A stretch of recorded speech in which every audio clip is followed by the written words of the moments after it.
মৌলিক শ্রেণীর ইউটিউব চ্যানেলে আপনাদের সকলকে স্বাগত। আজকে আয়করের সহজ পাঠে একজন বেসরকারি কর্মকর্তা আয়কর নির্ধারণ করার জন্য কিভাবে কি প্রক্রিয়ায় আইটিপি পরীক্ষা যারা দিবেন তাদের জন্য এটা খুবই উপকারী এবং কর রিয়াদ কিভাবে ক্যালকুলেশন করবেন এই এই পর্বে শুধুমাত্র আমি স্যালারি ইনকাম, অর্থাৎ বেসরকারি একজন কর্মচারীর বেতন, উনার ব্যাংক সুদ, উনার সঞ্চয়পত্র সুদ এবং বাড়ি ভাড়া থেকে আয় নিয়ে এই পর্বটা সাজিয়েছি। আপনারা একটু দেখবেন। তার আগে আমি কর রিয়াদ ক্যালকুলেশনের জন্য যে জিনিসটা ধারা ৭৮-এ সেই জিনিসটা বলা হচ্ছে কি, আহ, কর্তৃপক্ষের ক্ষেত্রে বিনিয়োগ ও ব্যয়ের ক্ষেত্রে সাধারণ কর রিয়াদ, সেক্ষেত্রে তিনটা উম, যে কন্ডিশন আছে অর্থাৎ প্রথমে হচ্ছে ক এর উপরে ৩%, খ এর উপরে ১৫% এবং ১০ লক্ষ টাকা। এই তিনটার মধ্যে যেটি কম হবে সেটার উপর নিতে হবে। ক বলতে এখানে বোঝাচ্ছে কর অব্যাহতিপ্রাপ্ত আয় হ্রাসকৃত কর হার প্রযোজ্য এর উপায় এবং ন্যূনতম কর প্রযোজ্য এর উপায় বাদ দিয়ে পরিগণিত মোট আয়। তাহলে মোট আয় যেটা ক্যালকুলেশন থাকবে সেটা থেকে যে কর অব্যাহতিপ্রাপ্ত আয় সেটা বাদ, তারপর হচ্ছে হ্রাসকৃত কর হার প্রযোজ্য এরূপ আয় থাকলে সেগুলো বাদ, এবং ন্যূনতম কর প্রযোজ্য থাকলে এরূপ আয় বাদ দিয়ে বাদ বাকিটার উপরে তাহলে আমাদের কর রিয়াদ ক্যালকুলেশন করতে হবে। তাহলে এক্ষেত্রে একটা জিনিস দেখা যাক যে আহ, যে কর রিয়াতটা সেটা কিন্তু শুধুমাত্র রেগুলার ইনকামের উপরে ৩% হবে, আর অ্যাকচুয়াল ইনভেস্টমেন্টের উপরে ১৫%, আর ১০ লক্ষ টাকা, এই তিনটার উপরে যেটা কম হবে সেটাই তাহলে কর রিয়াত হিসেবে বিবেচিত হবে। এটা ধারা ৭৮-এ বর্ণনা করা আছে। আপনারা যখন একটু কোনো একটা প্রবলেম করবেন তখন আপনারা চেষ্টা করবেন ধারা ৭৮টা ফলো করতে। ধারা ১৬৩-তে বলা হচ্ছে ন্যূনতম কর, যার মধ্যে দেখেন ১৬৩-২ খতে বলা আছে যে যে ধারাগুলো উল্লেখ করা আছে এই ধারায় যদি কোনো কর কর্তন করা হয় তাহলে আপনার ওই ইনকামটা তাহলে ন্যূনতম কর হিসেবে ওই ওই করটাই আপনার ন্যূনতম কর হিসেবে বিবেচিত হবে। যেমনটা আমি একটা এক্সাম্পল দিয়ে, ধারা ১০২ দেখেন, ১০২ এখানে আছে। ১৬৩-২ দফা খতে ১০২ ধারাটা এখানে উল্লেখ করা আছে, অর্থাৎ তাহলে ১০২ কি ছিল, সঞ্চয় আমানত এবং স্থায়ী আমানতের উপরে সুদ। তাহলে সেই জিনিসটা, অর্থাৎ ১০২ এর আন্ডারে কোনো ব্যাংক যখন আমাদের কাছ থেকে সঞ্চয় আমানত এবং এফডি এর উপরে কর কর্তন করে থাকে তখন আমাদের সেই ইন্টারেস্টটা ১৬৩-তে ১৬৩ এর আহ, অনুযায়ী এটা ন্যূনতম কর হিসেবে বিবেচিত হবে। তাহলে এটার জন্য আমি জাস্ট ১০২ ধারাটা এখানে উপস্থাপন করেছি। তাহলে আপনার যদি বাদ বাকি যে ধারাগুলো এখানে উল্লেখ করা আছে ধারা ১৬৩-তে সবগুলো যদি একটু হেডিং গুলো দেখেন তাহলে আপনারা বুঝতে পারবেন কোন কোন ক্ষেত্রে কর যেটা কর্তন করা হয়েছে সেগুলো ন্যূনতম কর হিসেবে বিবেচিত হবে। এর পরিপ্রেক্ষিতে আমরা যদি এই এক্সেল ফাইলটাতে একটু দেখি, আমরা যে জিনিসটা আগে শুরু করেছিলাম জনাব মাসুদ পারভেজ, তাহলে জনাব মাসুদ পারভেজের যে বেতন খাতে আয় ছিল, তাহলে এটা ইনকাম ইয়ার হচ্ছে ২০২৩ থেকে ২০২৪। আর উনার জন্ম তারিখটা ছিল জানুয়ারি ৩১, ১৯৪৯, যার কারণে উনার এইজ ৬৫ বছরের উপরে। সুতরাং প্রথম করমুক্ত আয় উনার হচ্ছে যে করমুক্ত আয় হচ্ছে ৪ লাখ টাকা। সেটা আপনার বোঝার জন্য আমি এই জন্ম তারিখটা উল্লেখ করে রেখেছি। তো ওনার যে বেতন, উনি বেতন পেয়েছেন ১২,৭৫,১৯৯৮ টাকা, যার মধ্যে থেকে 3 ভাগের 1 ভাগ অথবা 4,50,০০০, হুইচ এভার ইজ লোয়ার। তাহলে এখান থেকে 4,50,০০০ টাকা বাদ গেছে। তাহলে স্যালারি ইনকাম থেকে ওনার ইনকাম হয়েছে 8,50,০০০ টাকা। আপনারা যদি দেখেন তাহলে বুঝতে পারবেন। তাহলে স্যালারি ইনকাম থেকে উনার আয় হয়েছে 8,50,০০০। তাহলে এখন আসি রেন্টাল ইনকাম। এখন দেখি রেন্টাল ইনকামটা কিভাবে এসছে।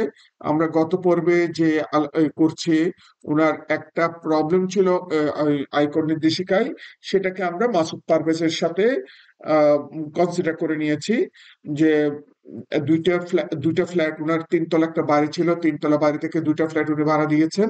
সেই ভাড়াতে উনি ৬০,০০০ টাকা করে ভাড়া পান। তাহলে ১,২০,০০০ টাকা করে ১৪,৪০,০০০ টাকা উনি পেয়েছেন প্রতি মাসে। আমি এভাবে একটা স্টেটমেন্ট করে রেখেছি যে এখানে মাসুদ পারভেজ ওনার ৩ নাম্বার দেওয়া আছে, ইনকাম ইয়ার, আর এটা house property income under section 36 of income tax act 2023। আর ৬০,০০০ টাকা করে প্রতি মাসে 2টা ফ্ল্যাট পেয়েছেন, যেহেতু একটা নিচতলায় উনি ভাড়া থাকেন, বাকি 2টা ফ্ল্যাট উনি ভাড়া দিয়েছেন। তাহলে 14,40,000 টাকা। উনার মিউনিসিপাল ট্যাক্স পরিশোধ করতে হয়েছে 24,000 টাকা। ল্যান্ড ট্যাক্স হচ্ছে খাজনা হচ্ছে 900। আর হাউস লোনের উপর ইন্টারেস্ট দিয়েছে 30,000 টাকা। তাহলে টোটাল মিলনা খরচ হয়েছে 54,900 টাকা। যেহেতু উনি একটা ফ্ল্যাটে থাকেন, তাহলে তিনটা ফ্ল্যাটের মধ্যে দুইটা ভাড়া দিয়েছেন, তাহলে এটাকে 3 ভাগ করে 2 ভাগ কিন্তু আমরা এই আহ, যে কনসিডারেবল যে লিমিটটা সেখানে নিয়ে এলাম। আর 25% হচ্ছে অ্যালাউয়েবল লিমিট, সেটা বাদ দেওয়ার পরে ওনার টোটাল নেট ইনকাম দাঁড়াইছে হাউস প্রপার্টি থেকে 10,43,400 টাকা, যেটা আমরা এই 10,43,400 টাকা এখানে আমরা নিয়েছি। এখন আসি ব্যাংক সুদ। সেটার জন্য আমি একটা আলাদা করে ব্যাংক সুদের জন্য একটা আলাদা করে রেখেছি, যে ওনার দুইটা ব্যাংক অ্যাকাউন্ট, একটা মিউচুয়াল ট্রাস্ট ব্যাংক, একটা এবি ব্যাংক, যেখানে উনি ইন্টারেস্ট গুলো 13,856 এবং 18,400 দুইটা মিলে ওনার এখানে এখানে আমি ইন্টারেস্ট ইন্টারেস্ট অ্যামাউন্টটা টিডিএস অ্যামাউন্ট এখানে বসালাম। এই টিডিএস অ্যামাউন্টটা চলে গেছে আপনার এই শীটের নিচে, এই যে এখানে ব্যাংক ইন্টারেস্ট থেকে সুদ, আর হচ্ছে স্যালারি থেকে সুদ, সরি, ব্যাংক ইন্টারেস্টের সুদ থেকে যে কর কর্তন করা হয়েছে 3,616, আর হচ্ছে স্যালারি পেমেন্টের সময় যে কর কর্তন করা হয়েছে। তাহলে এখানে এইখানে তাহলে এই যে ইনকাম ট্যাক্স, সরি, ব্যাংক সুদ থেকে সেভিংস এবং এফডি থেকে যে সুদ, সেই 32,256 টাকা সুদটা আমরা এখানে বসিয়েছি। দেখেন, তাহলে টোটাল মিলে হচ্ছে এই জিনিসটা ধারা 62-র আন্ডারে যে সুদ পেয়েছে উনি, সেটা আমরা এখানে বসিয়েছি। আর তার টোটাল ইনকামটা দাঁড়াচ্ছে 10 লক্ষ। আর 8 লক্ষ স্যালারি, 10,43,000 হাউস রেন্ট, আর 32,000, তাহলে টোটাল মিলে হচ্ছে 19,25,000 টাকা হচ্ছে রেগুলার সোর্স দেখাচ্ছি। যার মধ্যে যে আপনি দেখেন, এটা হচ্ছে আন্ডার সেকশন 163 এর আন্ডারে পড়েছে, যে ব্যাংক সুদ থেকে কর কর্তন 102 এর আন্ডারে করলে সেটাকে আমরা এই 2 নম্বরে 163 এখানে রেড মার্ক দিয়ে এখানে নিয়ে নিয়েছি। আর এই দুইটা ছিল রেগুলার ইনকাম কত, 18,93,000। 18,93,000 আমি এখানে বসিয়েছি। আর এক্সাম্পল ইনকাম এখানে কনসিডার করা হয়নি এখন, যেহেতু নাই।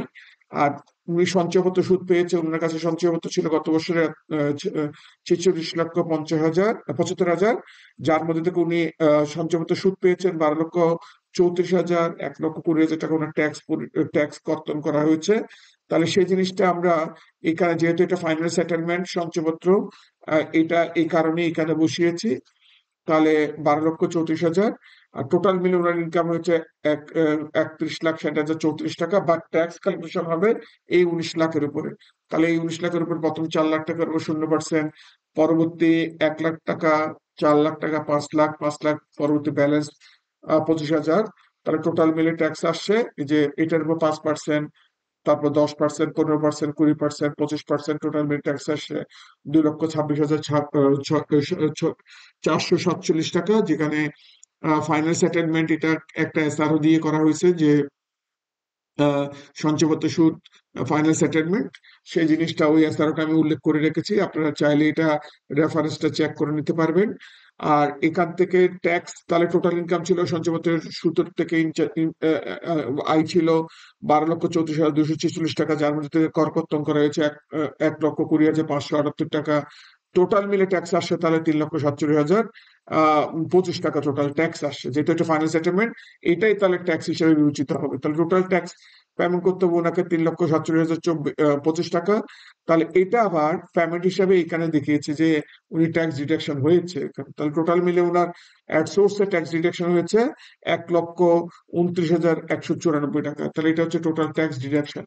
এখন আসি, এই যে টোটাল মিলে 3,47,000 টাকা ট্যাক্স হয়েছে, উনি শুধুমাত্র বিনিয়োগ করেছে সঞ্চয়পত্রে 5 লক্ষ টাকা, যার কারণে এটার উপরে 15% কর রিয়াদ 75,000 টাকা। এবং এই যে এই টাকাটার উপরে আপনার 18,93,000 টাকার উপরে এটা আসবে না, যেহেতু এটা 163 আন্ডার কনসিডার হয়ে গেল ব্যাংক সুদ। অনেকে কিন্তু এই ব্যাংক সুদটা 163 বিবেচনা না করে ওখানে এটার উপর কর রিয়াদ করে ফেলেন। আসলে এটা ধারা 78 অনুযায়ী এটা উচিত নয়। আর তাহলে আমরা এখন ক্যালকুলেশন করবো 18,93,532 টাকার উপরে। আহ এই 18,05,000 এই টাকাটার উপরে 3% হিসাব করলে 56,806।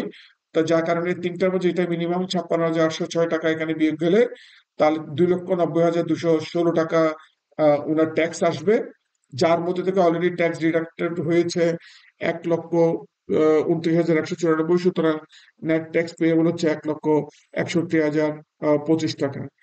কিন্তু 1,61,025 টাকা যে ট্যাক্সটা পরিশোধ, যেটা আপনার প্রদেয় হয়েছে, সে প্রদেয়টা এখানে কোনো সুদ আসছে কিনা দেখতে হবে। কারণ হচ্ছে আমার টোটাল নেট ট্যাক্স লাইবিলিটি ছিল 2,90,000 টাকা। তাহলে যার মধ্যে থেকে আমি কিন্তু এখন দেখেন 2,90,000 টাকার মধ্যে আমাকে দিতে হবে এখানে 2,90,000 টাকা। তাহলে ধারা, যেহেতু আমার ইনকাম 6,00,000 টাকার উপরে, এবং ধারা 163 অনুযায়ী 75% আমার দেওয়া দরকার 2,17,000, কিন্তু আমি দিয়েছি হচ্ছে 1,29,000। তাহলে যেহেতু কম দিয়েছি, কত টাকা কম দিয়েছি? 88,470 টাকা আমার কম দেওয়া হয়েছে। যার কারণে এটার উপরে আমার 10% সরল সুদ দিতে হবে। তাহলে সরল সুদে 8,847 টাকা আসছে। যে এটার তাহলে টোটাল মিলে হচ্ছে 1,169,872 হচ্ছে আমার টোটাল। তাহলে রিটার্নের সাথে পেমেন্ট করতে হবে। এই কর দায়টা ব্যালেন্স টু পেইড, যে এবারে আমার রিটার্নের সাথে 1,169,872, 1,69,872 টাকা কর প্রদান করতে হবে। তাহলে এইটার মধ্যে আমি এই এই এই এই প্রবলেমটার মধ্যে যে জিনিসটা দেখাতে চেয়েছি, স্যালারিড ইনকাম একজন বেসরকারি কর্মকর্তার, সুতরাং ওখানের মধ্যে ষষ্ঠ তফসিলের অংশ এক অনুযায়ী 4,50,000 টাকা অথবা 3 ভাগের 1 ভাগ এটা কর রিয়াদ পেয়েছে। বাড়ি ভাড়া ইনকাম আমি কনসিডার করেছি, ব্যাংক সুদ নিয়ে এসছি, সঞ্চয়পত্র সুদ নিয়ে আসি, এভাবেই একটা একটা সেকশন ইনক্লুড করে আমরা পুরো অঙ্কটাকে, সবগুলো সেকশন, সবগুলো ইনকাম এখানে কনসিডার করার চেষ্টা করব। তাহলে আশা করি এই প্রবলেমটা আপনারা বুঝতে পারছেন। এটাতে কোনো যদি কোনো জিজ্ঞাসা থাকলে তারা অবশ্যই আমাকে জানাতে পারেন। আমি চেষ্টা করব আপনাদের জিজ্ঞাসাগুলো উত্তর দেওয়ার জন্য। আর এই ভিডিওগুলো দেখার জন্য অশেষ অশেষ ধন্যবাদ।